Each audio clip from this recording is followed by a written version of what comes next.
আমি আর সহ্য করতে পারছি না গো। এই তুই এরকম করছে কেনে?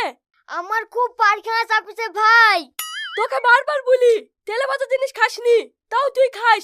যা পায়খানা ফিরে আয় গা। চলেন আমরা যাই।